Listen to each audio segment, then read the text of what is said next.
Hey everyone, and welcome to 4 Deep Sports Talk here at 1320 AM WARA. You can call in at 508-222-1320.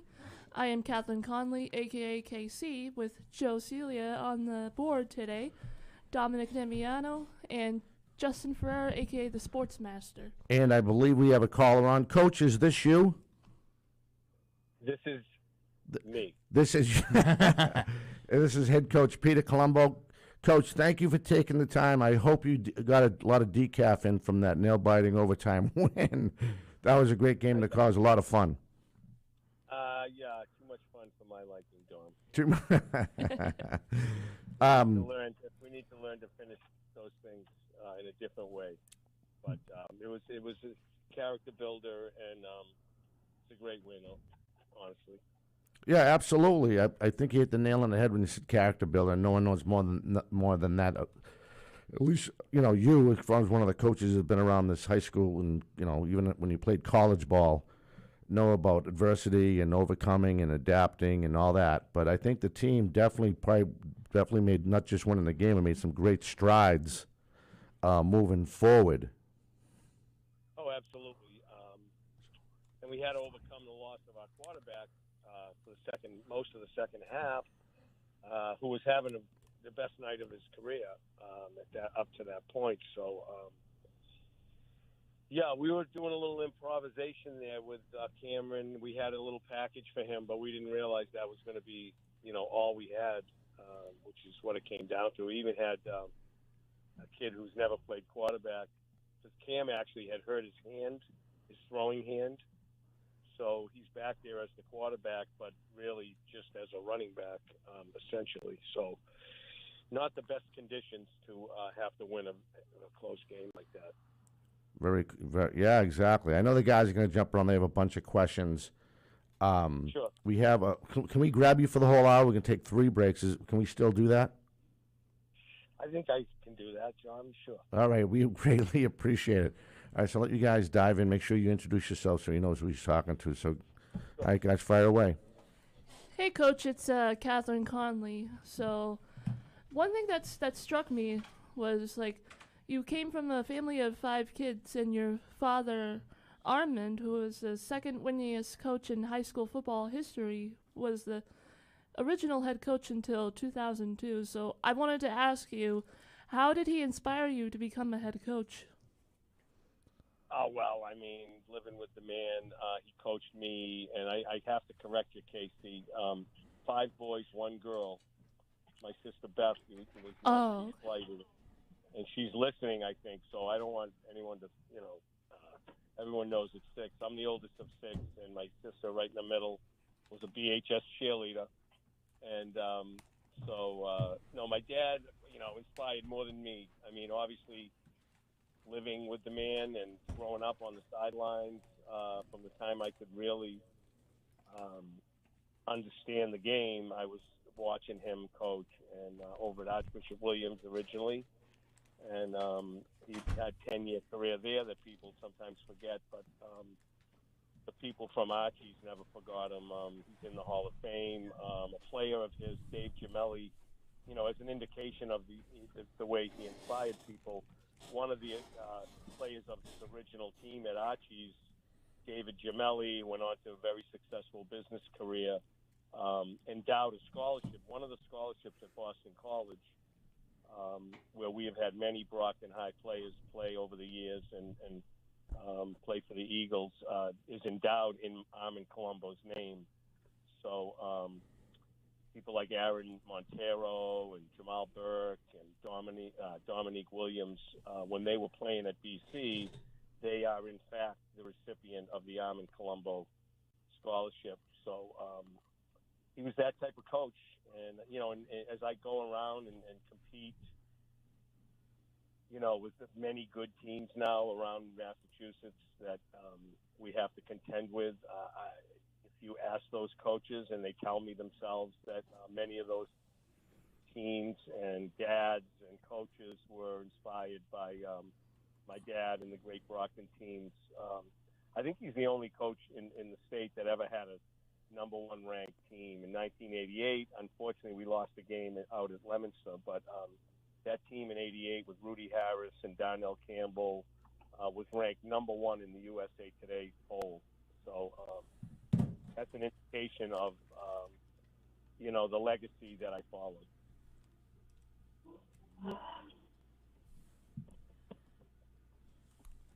Okay. Hi, Coach. This is Justin Ferreira. My first question for you is, what's the best part of coaching football? The best part, honestly, when I think about, everything, is seeing guys that I coached go on to careers in teaching, policemen. We have a veterinarian that I can think of recently. I mean, and just,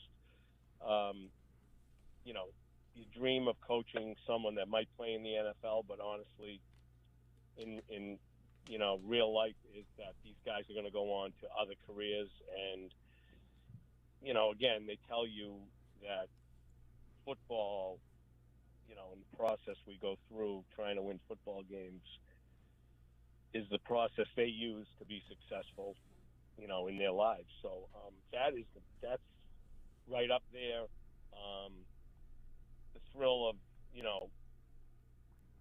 just pre-game, getting into, going in to win a big game, and that feeling of anticipation for that whole thing is also up there on the list. And then, ultimately winning, is it's fun to win a game like that. Hi, Coach. I don't know if you remember me. I work with you, Joseph Celia. Joe, how's it going? It's good. It's good. Yeah, I was looking at like the box score, but the one play that like really like stood out to me was tell me a little bit about like the 61-yard touchdown play and how it was designed. It was the Christensen Paul catch. They were playing a lot of man-to-man on us, which is tough to do to match up with all the receivers that we're coming at you with. If I remember correctly, I think we were in an empty or at least four wide receivers spreading the whole field. We run Cam Montero on an out route, and as you witnessed later in the game, Cam Montero, you better have at least a man and a half covering him, or it's automatically a mismatch. So they overcovered Cameron. You look at him, and that middle of the field was wide open, and Christensen made a great catch, and then he eluded the tackler. So, that credit goes to my offensive coordinator, Chris Brennan, and our coaches. Ryan Scanlon assists him on the offensive side, coaching those receivers. The offenses we're running these days, pretty complicated stuff compared to when I played high school ball. So it's a diverse offense. And we look for things. You see a lot of teams where we're now doing a lot. We're not calling plays in the huddle. We're going to the line. We're looking at the defense. The kids all know. We have a code. We do it verbally. Some teams do it with cards or hand signals. There's a lot of ways to do it, but we just created a language of our own, and we're calling the play based on what we see from the defense on that given play. So credit there goes to Coach Brennan and those kids for executing. It was an awesome play. When I was watching the game a little bit when it was being streamed live, and right away it was as soon as Lincoln Sunbury punted, you guys just came right out of the gate with that play, and I'm like, oh my goodness. Yeah. No, that's Chris Brennan doing his homework and knowing what to expect. Mm-hmm. And, Joey was throwing the ball really well on a windy night. I mean, I don't know if you don't see that on TV, but we got to the ballpark yesterday, and they had predicted winds because we got the hurricane off the coast. But and Marciano Stadium, honestly, is very windy with the pond. It comes off, through the fairgrounds there and becomes like a wind tunnel. Luckily, at ground level, it's not as severe as you see when you're looking at that flag whipping in the wind. But the wind was a factor last night, and throwing a long pass like that on a windy night is not, you got to get the ball through that. And Joey was doing a great job of it, and then we didn't have him, so it was a crazy night and a great play. Now, Coach, what's his condition right now? What's his status? Honestly, I was on texting with him. He was sitting in an emergency room with his mom last night at midnight, which, I've done that a few times in my 40 years. Unfortunately, that's something that happens more often than you realize. But I honestly haven't heard. He said he was feeling better. Naturally, with head injuries now, the protocols kick in, and it's all out of our hands with a head injury. So we'll have to see. Will Cam be the full-time quarterback, or honestly, that's something we got to discuss this weekend, and based on what what we get from the doctors and the trainer, we got to plan that out. But I don't think luckily, I think this is something that, within a week or two at the very most, is what I'm hoping. But I have not heard. All right, Coach, we're getting ready to take our first break, and Sure. I know the guys have a bunch of questions. We're all slowly waking up, rolling to the show and stuff. Sure. All right, so we're going to step away. You are listening to 4 Deep Sports Talk here on the news station, 1320 AM WARA, and online, all one word, 4deepsportstalk.com. We're talking to Coach Peter Colombo. I almost said Army Colombo. I slip up like that sometimes. I apologize. We'll be back with him and more as we talk to the 2-1 Brockton Boxers head football coach. Again, we'll be right back.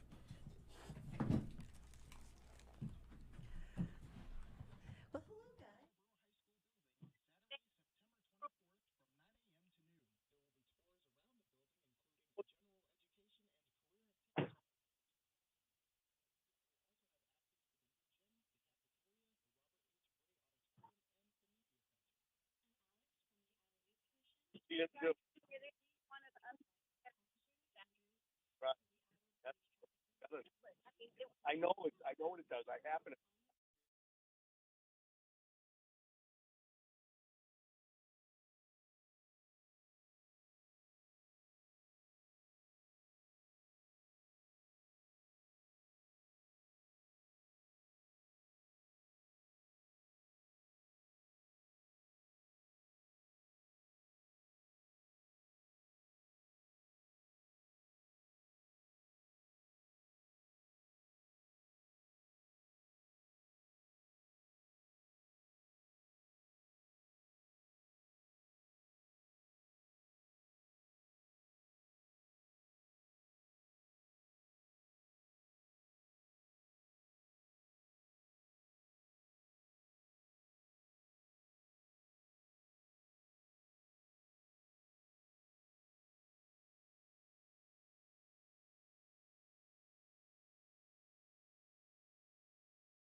Hello, everyone. Welcome back to Fort Deep Sports Show on the news broadcast. We are here highlighting Peter Colombo, the head Brockton High School football coach. Peter, are you still with us? I'm right here. Okay, good. Now, my second question for you is, what do you think is the best lesson your team has learned from you? From me, Yeah. what I hope they learn, that there's no easy way to be great at anything.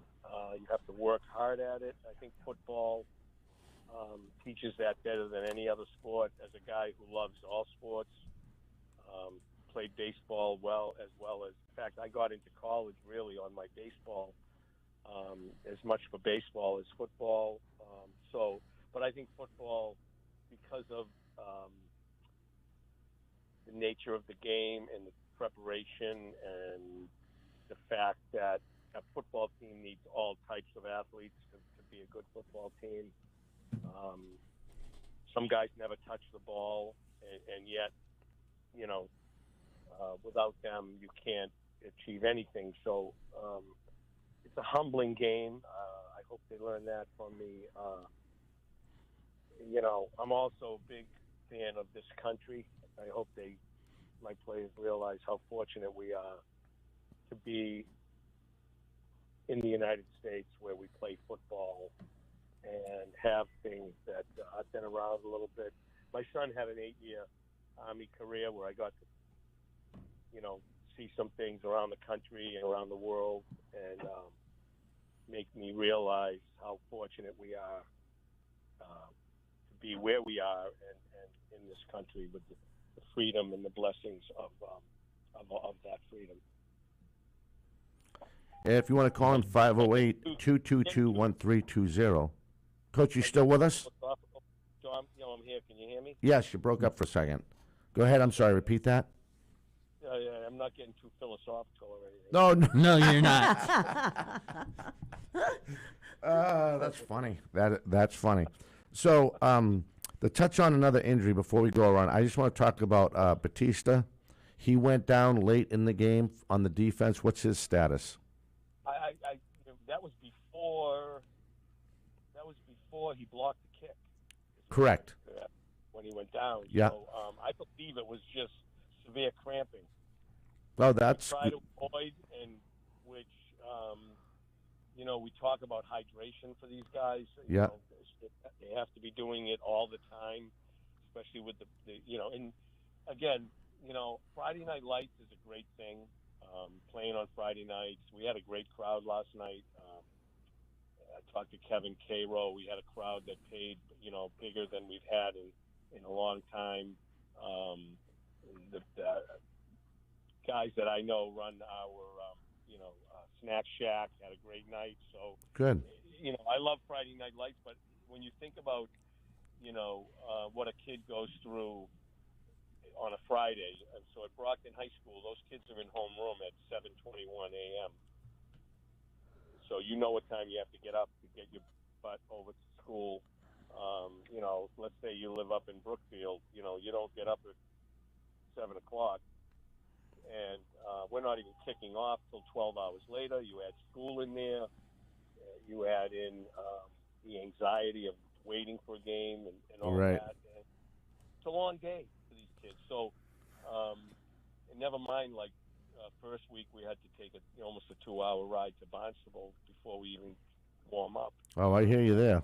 That's one of the reasons I do like, and it's not really, it's funny because I think our record on Saturdays, the last, since the COVID season, I think we're undefeated on Saturdays.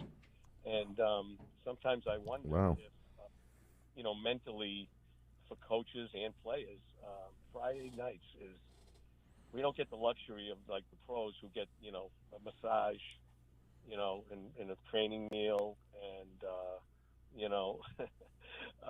all day to just plan to play football. We have a job to do before we even get to football. So he came back. It was cramping, and we're more concerned with Rowan is he did have surgery on his shoulder. That's why I mentioned how fortunate we are to get him back. He's finally at full strength, but he had to have surgery on his shoulder. And for a linebacker, you're in there using that shoulder a lot if you're doing your job. So yeah, I was concerned it might be that, but it was actually good news that it was not anything serious. I just have one more question before we go around the table again. So for people that don't know, for you guys who don't know the Brockton area, I grew up in the Ashfield area. We used to. Back in the day, we used to tell you, what side of town do you live on? Well, I live near the Ashfield School, near the Brookfield School. So Brookfield is near Holbrook. So when he was referring to Brookfield, that's a good hike to get to Brockton Hike. It's on the other side of town, other side of the city. Yeah, you're on the Abington, Holbrook, yeah. there. So, So those kids got to Yeah. get up early to get to the high school. well, and they got to get back and forth, and it's people are busy, Yeah. and maybe not have the resources of some people, maybe like for instance in Lincoln and Sudbury. You know what I'm saying? Yeah, that's a hike too. So yeah, but anyway, just giving you an idea of what a kid goes through before he even gets to the football field is again it's a busy. We tell these kids, some of these kids have jobs. They'll be on the weekend working a shift at Dunkin' Donuts, and you got homework, and you got to train, and you got to eat right, you got to get your sleep, and you got to get good grades. Otherwise, football, is not going to, you won't get the other end of the football. A lot of these kids want to play at the next level, so it's college, and you got to do the homework. Yeah, absolutely. It's funny what you touched about making sure you're hydrated, and God knows how many times in the years you probably told kids to be hydrated, and you get that one kid, and unfortunately it was that kid Batista who went down, and he just cramped up. Just imagine if he paid attention to coach, if he just wadded up all the time, he probably would have walked right off the field. Because when you initially saw the kid laying down, I'm like, oh, they can't afford to lose anybody else, Yeah. especially on defense. But thank God it was just cramps, just what I mean. Just like your kids when your kids play ball, it just scratches your head. You're trying to help the kids out, and sometimes you look at you like they think, why is he telling me that? Well, we're trying to help. You know what I mean? Like they rebel in their own little way. I don't think he really rebelled. The kid probably just forgot to water up. He may have done everything right. Yeah. Still in an intense fight like that, it happens. So good to know he's fine. All right. So my other question, and this is going to go. My favorite offensive lineman, Mr. Boston. They kind of left him in check a little bit more, but that also left Monroe, the defensive end, open. The linebackers were able to react better. How did they do that? They had to double team him because that's a big kid.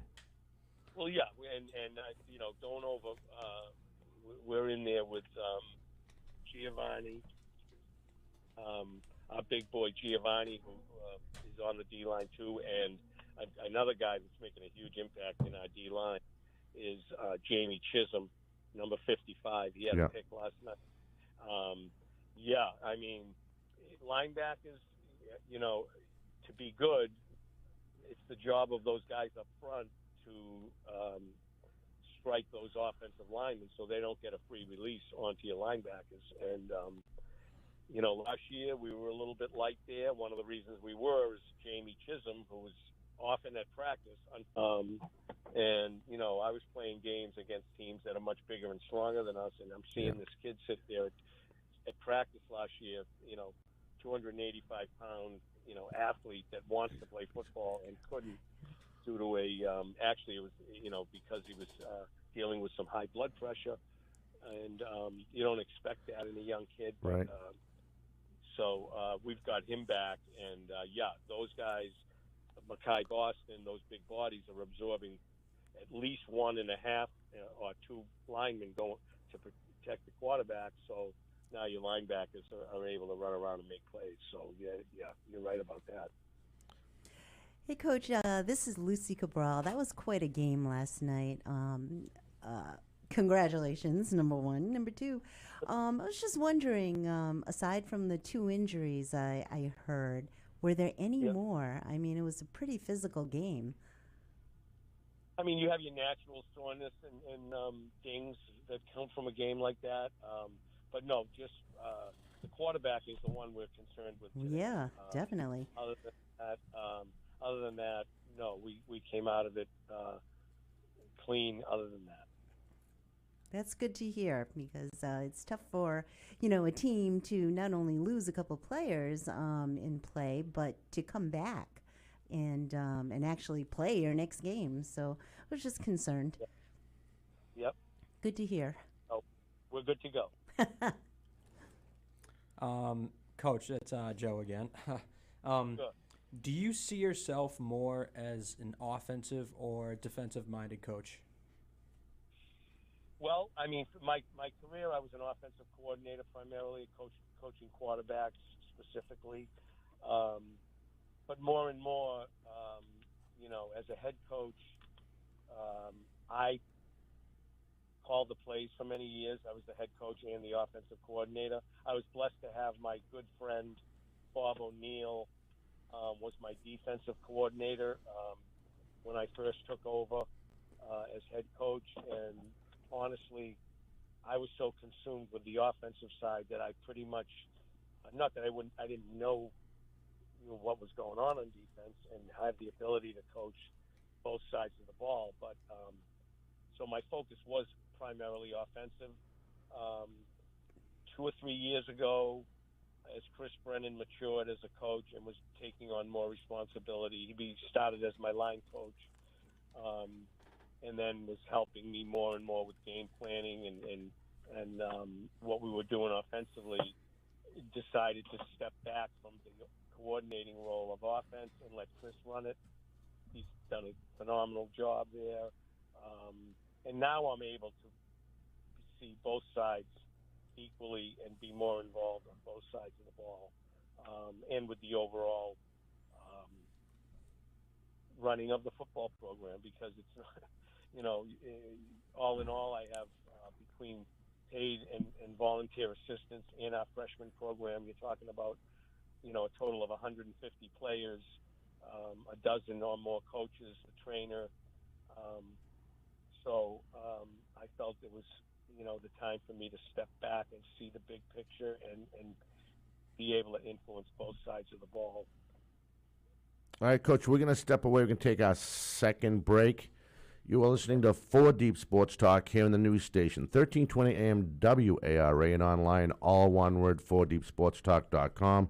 If you want to call in, you have a question for the coach, 508-222-1320. The crew and myself will be back with more. Again, we highlight Peter Colombo. Brockton improves to 2-1 on week 3. We'll be back with Coach and more right after this.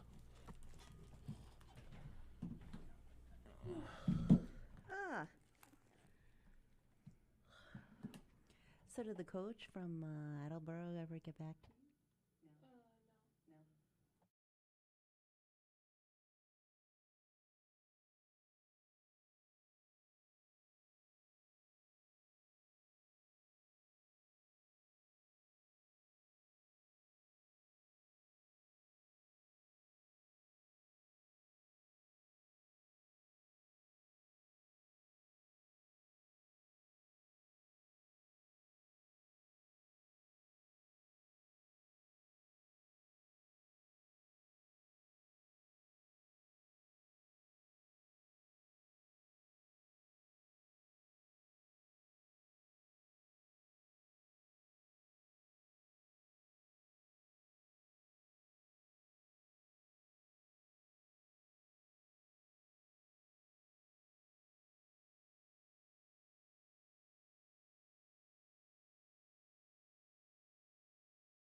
Hello, everyone. Welcome back to 4 Deep Sports Talk here in news station 1320 AM at Borough. We are highlighting the Rockton High School football coach Peter Colombo.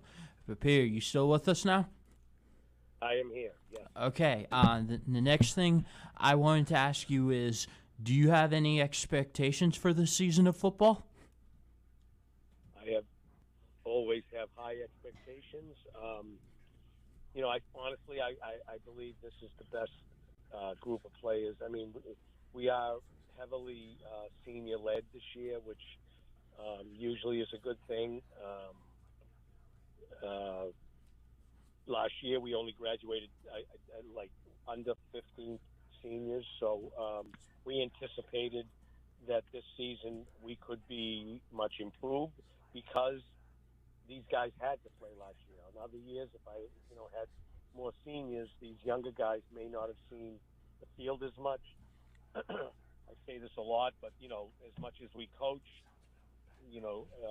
playing in a real game like that is obviously the best education and the best coaching comes from what they learn while they're on the field. So, as a result of last year, we have a lot more kids on the field that are playing, in their second or in some cases their third varsity season, and so based on that, I expect us to win most of our games. I expect to make the playoffs, and if we're playing well when we get into the playoffs, we, I don't think people will be anxious to play us. Yeah, so, Coach, this is Catherine Conley again. So, my next question for you is, how do you get your team to stay focused on the origins of the game, like when you're playing against an opponent? Well, I mean, honestly, I'm thinking this morning, Casey, that I didn't do a good enough job to have my team focused when we came out from the half. We had a great first half. We're up 3 touchdowns. We're getting the ball.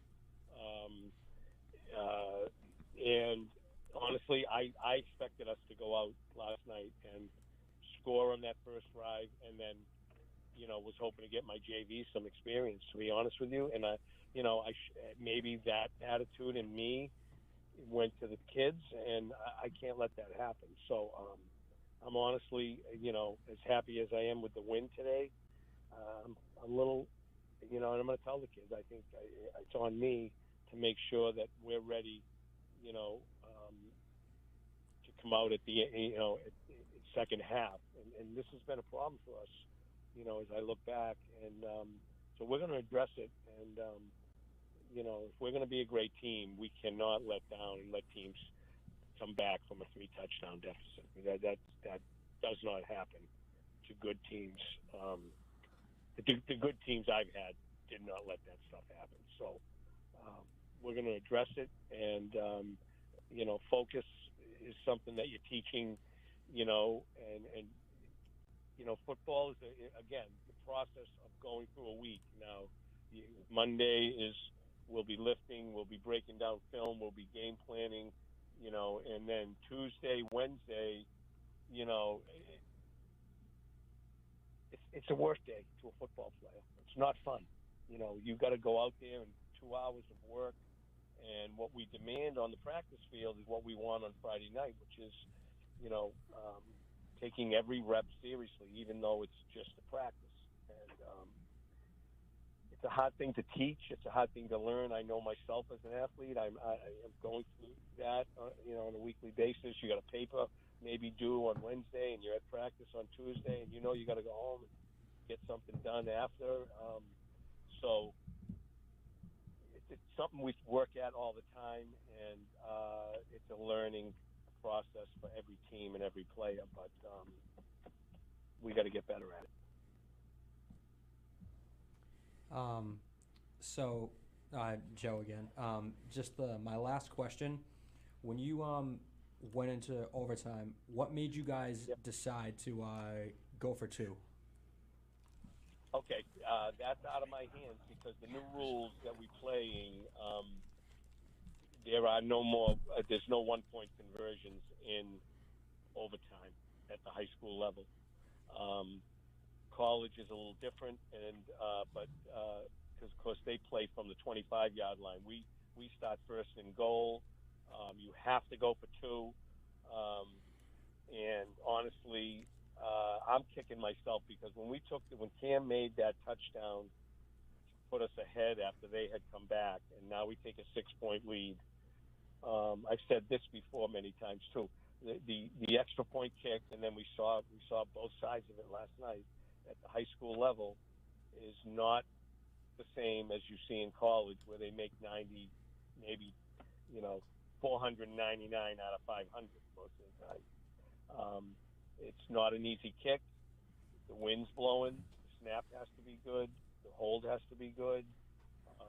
I watched the Pittsburgh Steelers, in the opening week play Cincinnati, and they lost their long snapper was out, and they couldn't make an extra point to win the game.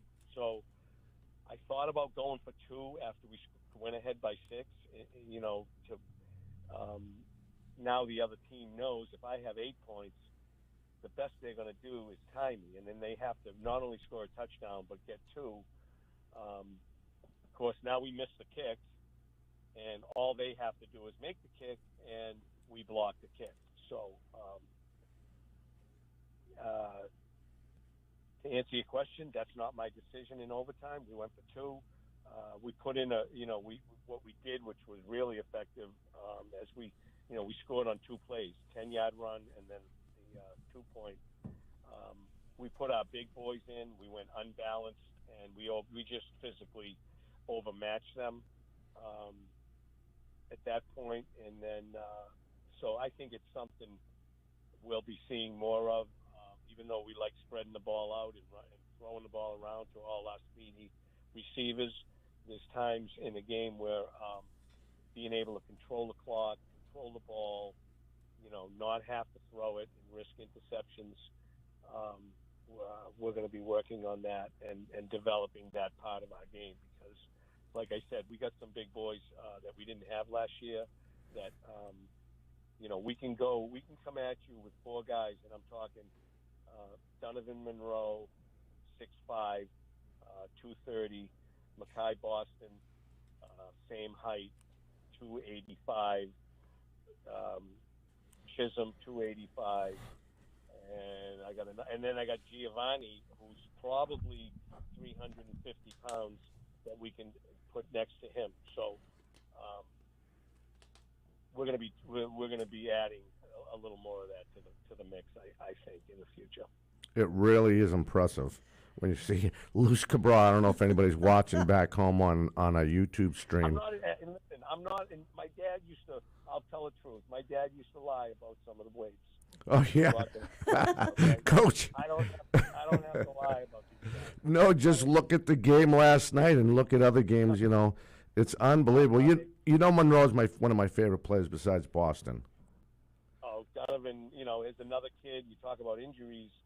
The spring season, he had a knee injury, kept him out of the spring season, and then last year, first day of pads, he went down with a torn hamstring, and we didn't get him back until Thanksgiving.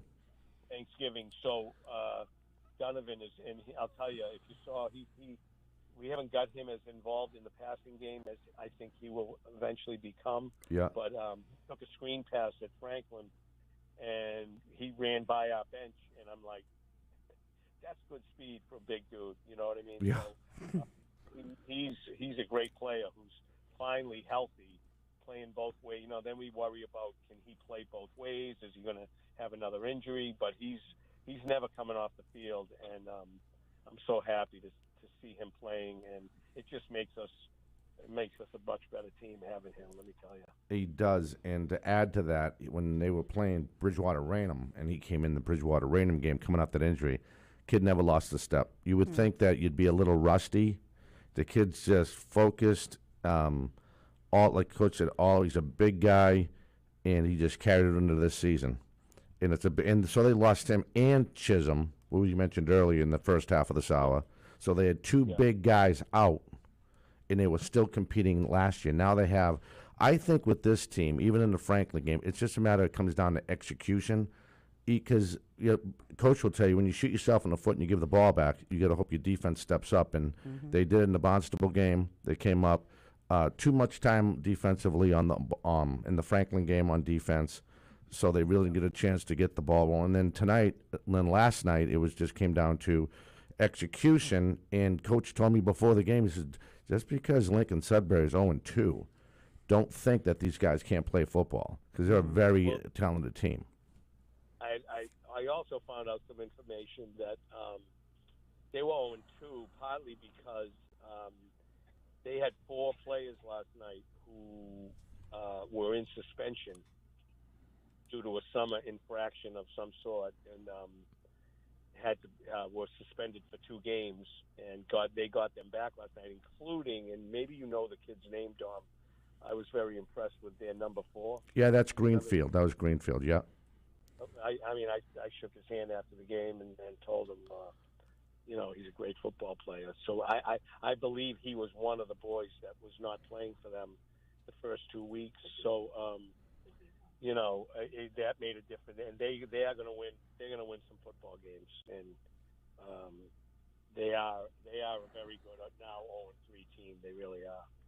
Yeah, coming back from the half, they really caught up to you guys. They thought, oh my goodness, this is like a ping pong game, going back and forth. So, Coach, during halftime, I think you guys were up. What do you think happened after halftime? Just the focus part of not throwing the ball or making the plays, for Lincoln Sudbury to come back and tie and,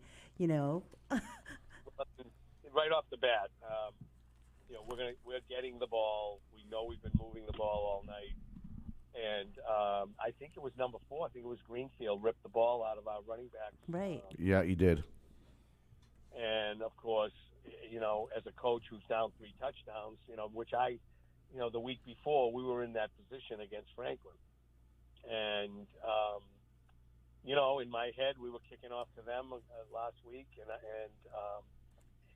my thinking is rip the ball out, let's get a quick touchdown, and if that happens, we're right back in the game. And so they made that happen last night.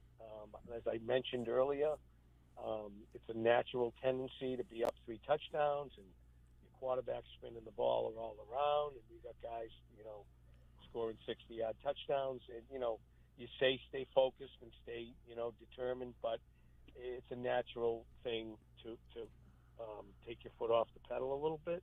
And that's obviously what we did. They made some plays, and it's high school football. You never take anything for granted, and like I said, we'll be talking about that, and in the future, I hope you'll see that when we get a lead like that with the athletes we have, we need to put teams away at that point, and I think we will.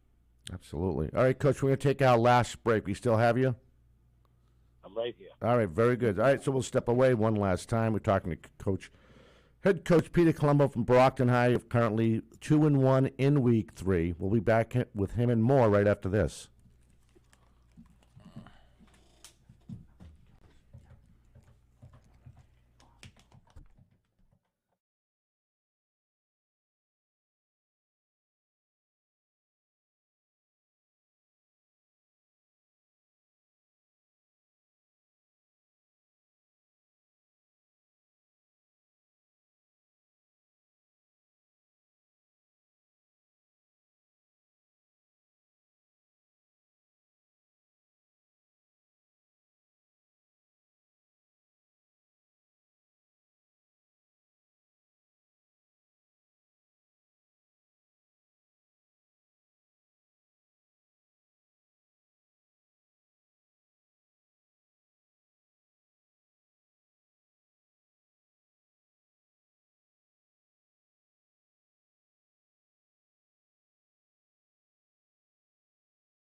We back? Hey, hello everyone, and welcome back to 4 Deep Sports Talk here at 1320 AM WARA. You can call in at 508-222-1320. We are continuing to highlight Peter Colombo, the Brockton High School football coach. Coach, you still with us? I am here. Coach, I don't know. Yeah, go to your question. I'm sorry. I'm sorry. Go ahead. Yeah, so was there any challenges going into the COVID-altered season, like last year or the year before? Well, yeah, COVID was, we've been playing football in Brockton since 1897. And according to my research, the only fall we did not play football was the fall of 2020. That would included World War One, Spanish flu, the Depression, World War II, but COVID shut down our season. Honestly, it was the best group we had coached. Like this group, we were looking forward to the 2020 season. We ended up going 4-1 in the COVID shortened season, and to this day, I don't know. And I'm disappointed that I didn't get to have at least 11 games with that group of boys. I loved that group, and honestly, when I see Charlie Baker, I'm going to ask him. Nice. I want to ask him. Boy. That year, listen to me. That year, I was so distraught about not having football that my friend John Ryan's son was opening his season at Montgomery Catholic High School in Alabama. And I flew down to Montgomery and watched them play. And I had to live vicariously through that team for the fall season. They played 15 games, and they ended up their season losing in the finals at Alabama's stadium in Tuscaloosa. And you know what? Not one boy got sick or died. Wow. Wow. My last Imagine question. that. Imagine that. Huh? Yeah, that's crazy. Yeah, my last question for you, Coach, is who is your favorite NFL football player and why? Oh, my favorite player, like of all time or current player? Just any player. Any player. Growing up, I loved Gale Sayers. I loved Fran Tarkenton. I liked the scrambler. I had a scramble my whole life, so kind of identified with those people. But so many great players over the years. Hard to pick one. I mean, Tom Brady obviously is the GOAT of all time. It's not even close. After what he's accomplished, the wins and the longevity, if you don't admire that, then you're just jealous. Yeah, true. That's true. Well, Coach, we wanted to thank you for coming on today. We got to get ready for these scores and try to run down and let everybody know who won, who lost in week 3, Friday night. I'll see you Friday night, Coach. Yep. And again, great job. God forbid the time when they start listening to you and they can gel on all cylinders, and we don't have to worry about giving the ball back to somebody. Then we are going to see, what you already know, what this team can do. We're going to get better every day. We go out there, and I'm looking forward to the end result. So thank you for having me and for promoting high school football, Dom. It's a great thing, and what it does for these boys and for the schools and for the cities that follow their kids. So thank you for doing that, and thank all of you. Appreciate it. Oh, absolutely. You're welcome. It's our pleasure. Nice talking to you, Coach. Good luck Friday. All right, guys. Thank you so much. We'll talk soon. Thanks for coming on, Coach. No problem. Yep, and then hit the drop. And he's off, and that was Coach almost said it again, Peter Colombo. That's his dad. Great guy. They play Natick next week, trying to prove to 3-1. Natick lost last night to another Bay State team. I think it was Needham. So Natick is going to the game 1-2. So it's going to be interesting how that comes out, and see what happened Friday. But I'll have the privilege of doing that game. So next week we're going to have Old Colony. Hopefully, get Old Colony Regional, and we'll switch it up and do a smaller school, a Votech school. How are we doing for time? So now we want to watch the Gray. See, so you got. 12:56 All right. now. See the. Yeah, so that's the time. Yeah. You have that on. You have that flashing, right? Yeah. So again, we want to welcome Joe Celia. Celia. Ah, I Correct. got it right. That's I got better it than me. right. Our new intern here at 4 Deep Sports Talk, he is on the board training. So this is great. I'm glad you're into this, and we're having a great time here. Absolutely. And that was a great interview. It Tom. really He was. was nice to talk to, you know? All right, so we'll fire up the music, and then I have an announcement to make. So I'll just make it now. So, on the 8th of October, when we're supposed to have Middleborough in, I got hired by ESPN to do the Stonehill game because they're now on ESPN. Whoa. Oh, Okay. So are that- you serious? Yeah, so No they way. but they just want me to do the play-by-play and the timeouts for ESPN. Wow. So that comes about because I do the college 2 basketball. Yep. And they're looking for someone that's familiar with the timeouts and the college basketball. So that's the 8th. So I won't be here the 8th. I'll be at Stonehill. Okay. And that game's supposed to be on ESPN2. ESPN2. Yep. Oh, All wow. right. So that's gonna be you'll fun. be at Stonehill. I'll be at Stonehill Awesome. at 10 o'clock till God knows when the game ends. So I told him, I said, I like doing the timeouts. I'm just going to watch the game. And when they get timeout, just press the button. I told him, I said, whatever you want me to do. Because in college basketball, you raise your hand when they reach Right. that certain time or Right. stuff like that. So I won't be here the 8th. I thought Oh, that'd be how pretty cool fun. this year. Thank you. Well, we're going to have to do something, huh? Yep, absolutely, absolutely. So with that being said, I'm just going to fire up the scores again. I want to thank A-Bomb, Adam Sheehan for giving us the scores. So we'll fire up so we'll turn that volume up. Nope, the up. Turn that up. We'll hit the music. Ah, this is great. This is great. All right, so turn that down a little bit more. A little bit more. There we go. Nice. He's going to get it. Yep. He's got it. he's First gonna time get on it. the boards. I mean, You're yeah, doing a he's great job, Joe. All right, so Pioneer. here are your scores from on Friday, and I'm gonna make sure I say it slow so Luke can hear me back in. He's listening. He's all right. watching. So East Bridgewater beat Norton 21-7. Taunton beat Middleborough 24-13. In an upset, Silver Lake beat Norwood 14-6. Duxbury stays perfect. They beat Franklin 34-21. Cohasset beats Norwell 28-7. Dover Sherborne beats Sharon 16-7. Dighton Rehoboth beats Oliver Ames 35-0. In overtime, again, this is the Brockton game. They won in overtime with a 42-34 game. 42-34 win in overtime. Apponequet beats Seekonk 36-6. Old Colony beats Case 46-0. King Philip upsets Severian 19-14. Plymouth South beats Foxborough 21-14. Canton beats Dedham 14-0. Bellingham beats Medfield 6-0. Cardinal Spellman loses to Stang 36-28. Bristol Plymouth improves to 2-1 with a 34-18 win over Diamond Vogue. Bridgewater Raynham gets their first win of the season with a 26-10 win over Barnstable. Fairhaven stays perfect on the season at 3-0, beating Greater New Bedford Vogue 18-0. Martha's Vineyard beats Monomoy 21-0. Milford beats Natick 42-27. Attleboro improves to 2-1 with a 20-0 win over New Bedford. Mansfield beats Doherty 35-0. Framingham loses to Braintree 50-0.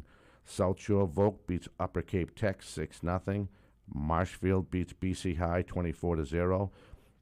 Somerset Berkeley beats Durfee 38-6. Arlington Catholic over Archbishop Williams 40-7. Abington over Sandwich 21-7. Old Rochester loses a tight win to Dartmouth 24-21. Arlington over Brookline 19-12. Needham over Newton North 22-6. North Quincy in their first ever meeting against Malden Catholic, they beat them 36-6. Catholic Cathedral beats Randolph 27-6. Southeastern loses to Blue Hills 30-10. Bishop Fien gets upset by St. Mary's 12-10.